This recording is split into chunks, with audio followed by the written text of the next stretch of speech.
साथियों नमस्कार। जैसा कि आप जानते हैं कि इस समय हमारे देश में कोरोना महामारी का प्रकोप चल रहा है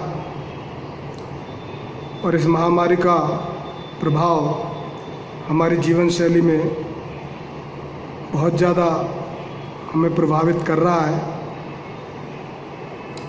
शिक्षा भी इससे अछूती नहीं है। शिक्षा के क्षेत्र में भी एक महत्वपूर्ण परिवर्तन यह करना पड़ा है कि सारी शिक्षा ऑनलाइन दी जा रही है।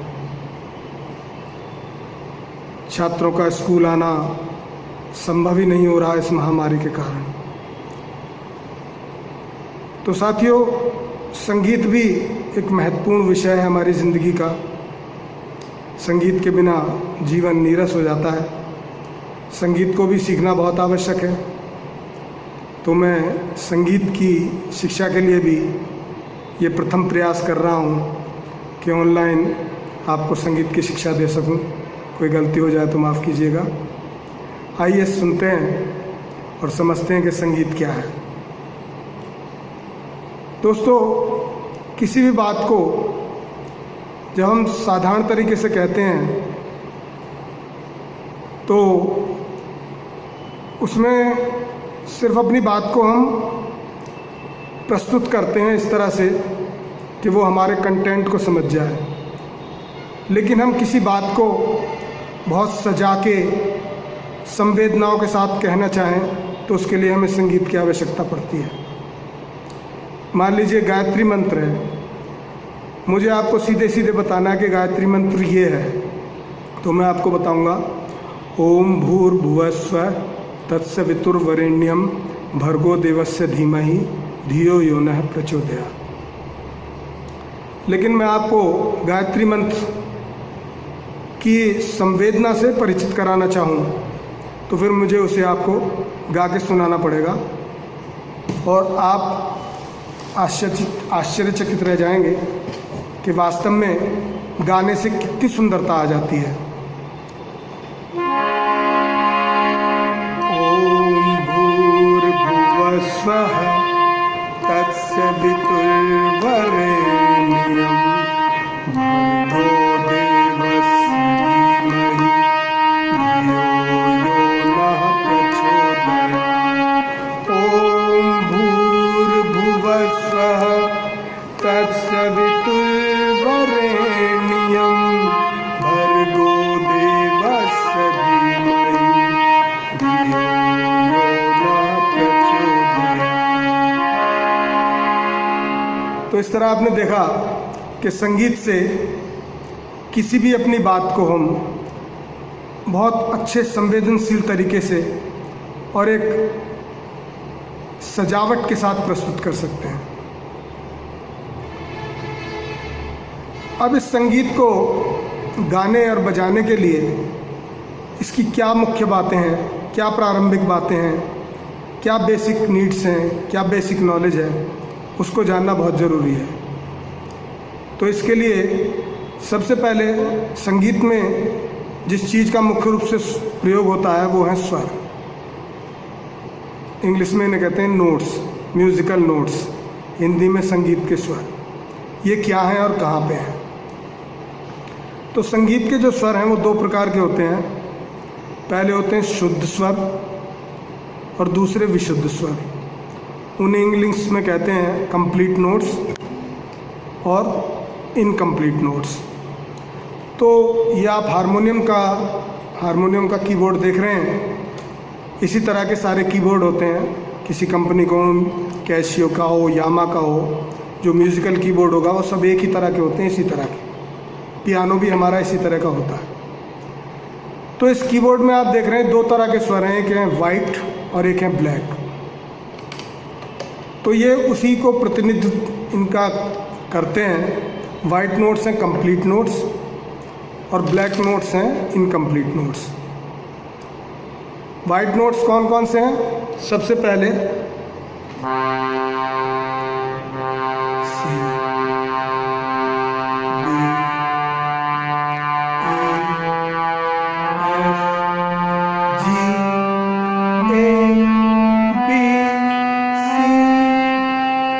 C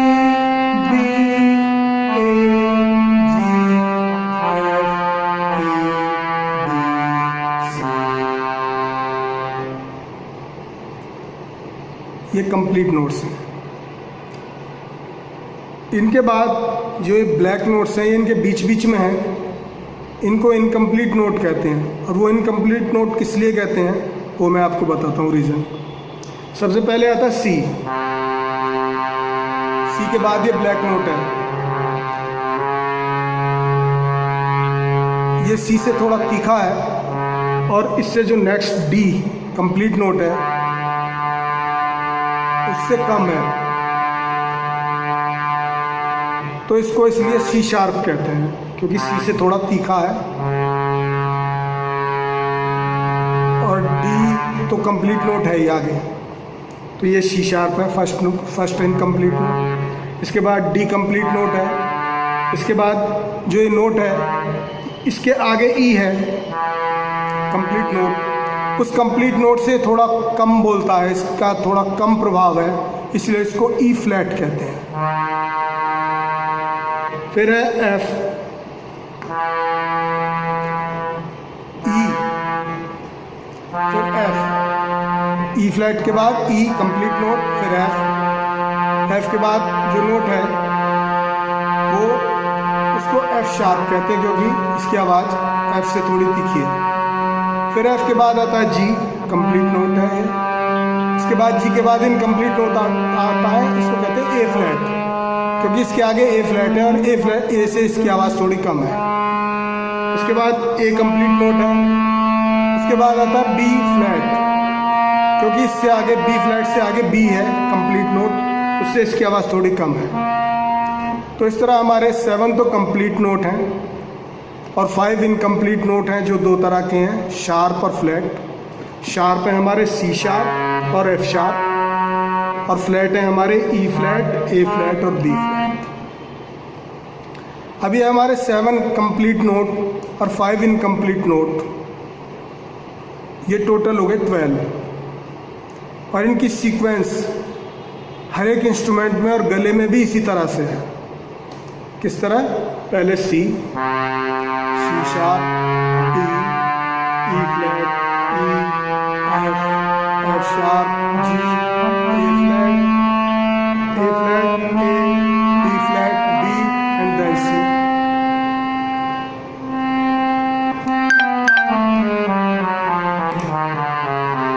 ये 12 नोट है।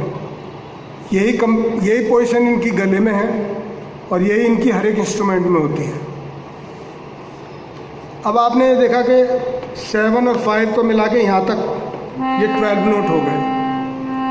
इसके बाद जो हैं वो भी बिल्कुल इन जैसे ही हैं।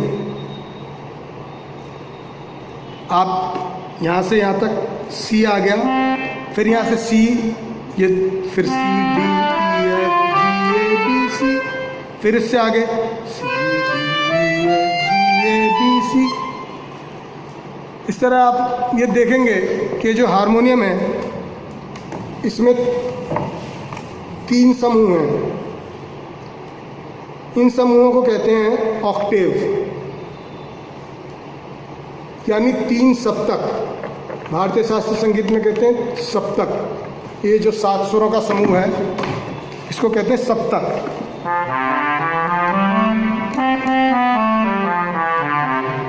ये दूसरा सप्तक, ये तीसरा सप्तक,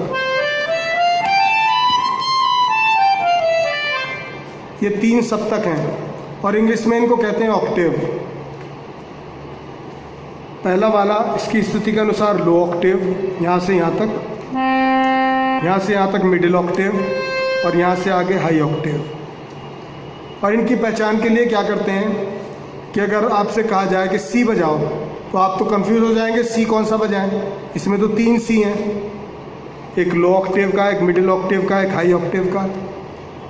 तो हम कैसे पहचाने कौन सा सी बजाना है? तो इसके लिए एक बड़ा आसान तरीका ये निकाला गया कि अगर लो ऑक्टेव का कोई नोट है तो उसके नीचे बिंदु लगा देते हैं, मिडिल ऑक्टेव का कोई नोट है उसमें कोई बिंदु नहीं लगाते, ना ऊपर ना नीचे, और हाई ऑक्टेव के किसी नोट को बजाना होता है तो उसके ऊपर बिंदु लगा देते हैं। लो ऑक्टेव में नीचे, मिडिल ऑक्टेव में कहीं नहीं और हाई ऑक्टेव में ऊपर बिंदु लगा होता है। इससे हम तुरंत समझ जाते हैं कि मान लीजिए हमें जी बजाना है और जी के नीचे बिंदु लगा हुआ है, तो हम समझ जाएंगे कि हमें ये जी बजाना है। अगर जी के नीचे बिंदु नहीं है, ना ऊपर बिंदु है, तो फिर हमें ये जी बजाना है। अगर जी के ऊपर बिंदु लगा हुआ है तो हमें फिर ये जी बजाना, हाई ऑक्टेव वाला ये। तो इस तरह हमने देखा कि जो हमारा इंस्ट्रूमेंट है ये 3 ऑक्टेव का है, लो ऑक्टेव, मिडिल ऑक्टेव और हाई ऑक्टेव। इस तरह ये तो हमने समझा कि स्वर और उनके ऑक्टेव्स। अब हमें पता चल गया है कि इस हारमोनियम में किस स्वर का क्या नाम है। ये आपको धीरे धीरे अभ्यास से पता चल जाएगा। आप इसके नामों को याद रखिए, सी कौन सा है, सी शार्प कौन सा है, डी कौन सा है, ई फ्लैट कौन सा है, ए फ्लैट कौन सा है, बी फ्लैट। इनको पहचान बहुत ज़रूरी है। जब आप इन्हें पहचान लेने लगेंगे तभी आपको अगर किसी गाने की स्वर लिपि या नोटेशन लिख कर दी जाएगी तो तभी आप उसे बजा पाएंगे। मान लीजिए आपसे कहा जाए कि आप बजाओ हैप्पी बर्थडे टू यू और उसकी नोटेशन दे दी आपको, जी जी ए सी,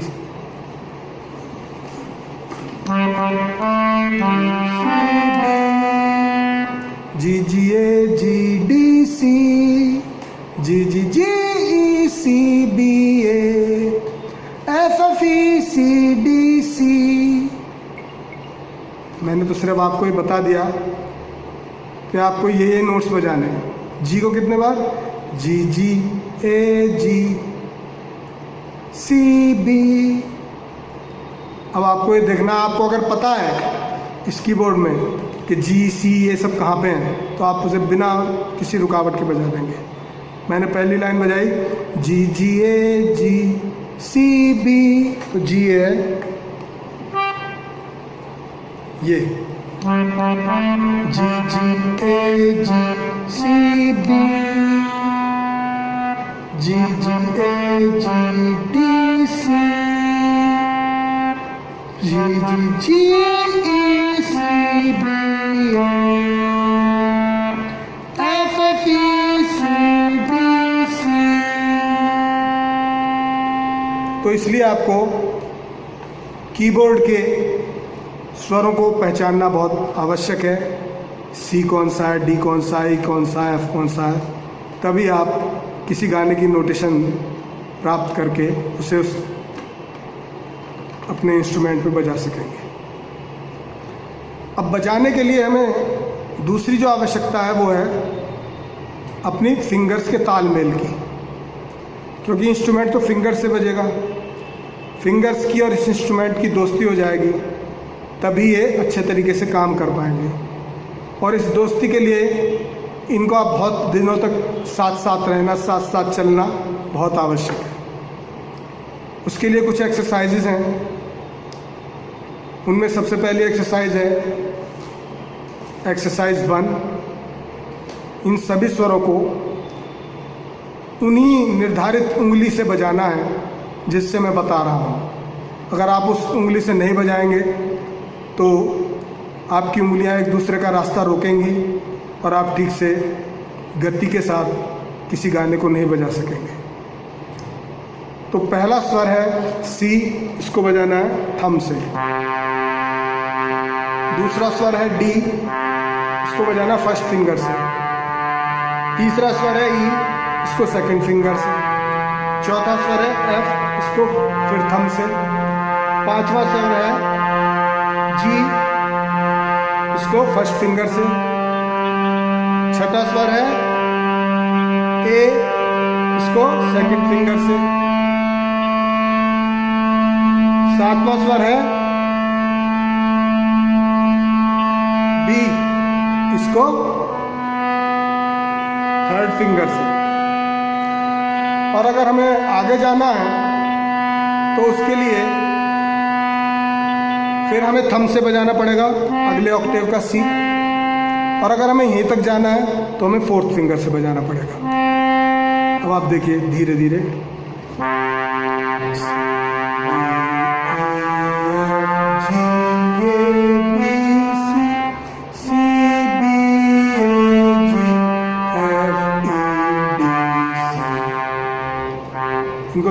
बजाइए पहले।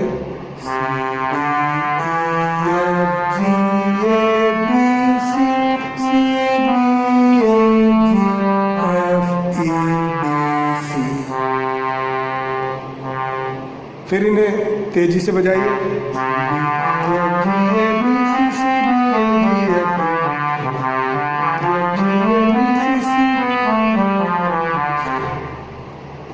और तेज।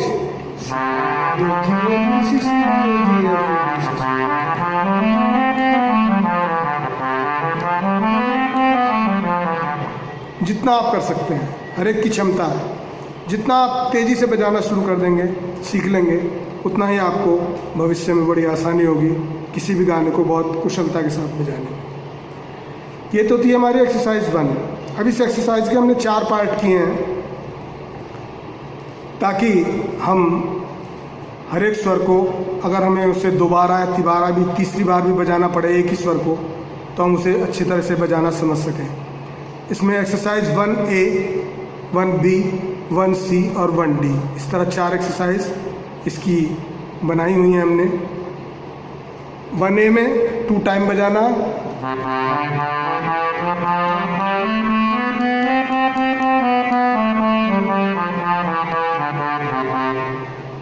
1B में 3 टाइम,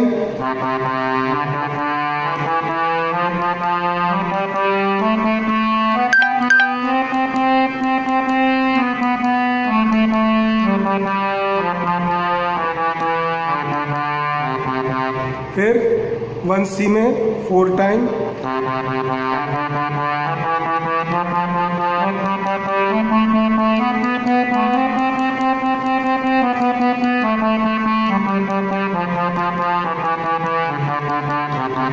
फिर 1D 5 टाइम।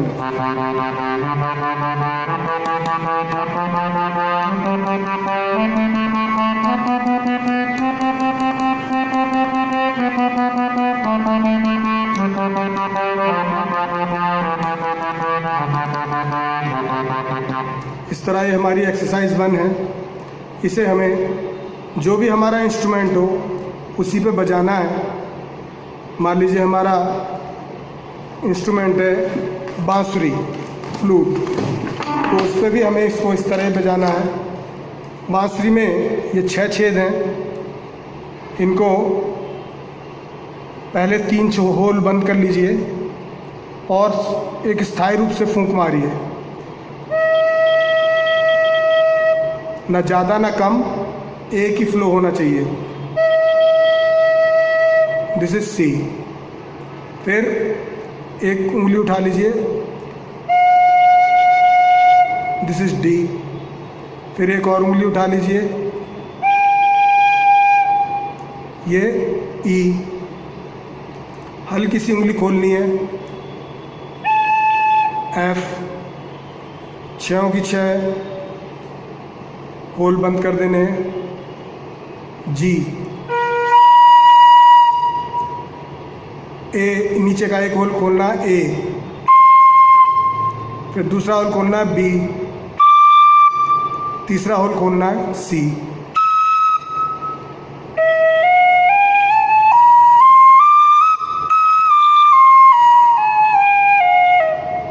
ये हमारे बांसुरी में जो नोट्स हैं।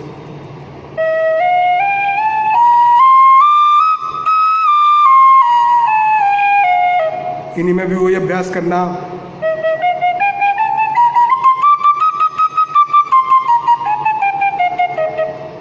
तीन बार, 3 टाइम, 4 टाइम, 5 टाइम तक। इस तरह हमारा दूसरा इंस्ट्रूमेंट है माउथ ऑर्गन। इसमें 8वें होल में छेद, 8वां जो छेद है उसमें सामने फूंक मारनी है तो हमारा सी निकलेगा, और थोड़ा आगे करके अंदर खींचेंगे, डी, फिर ई, F, G, A, B and then C।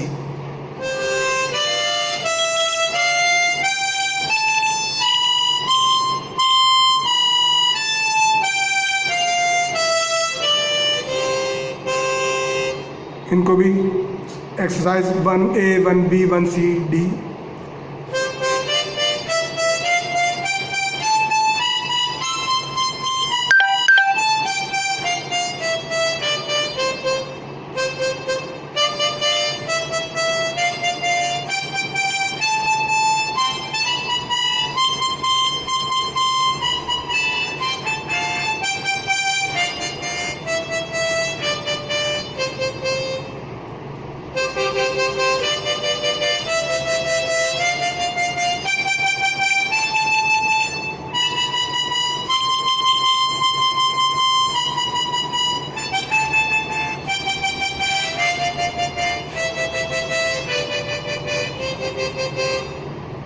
तरह गिटार में भी होता है।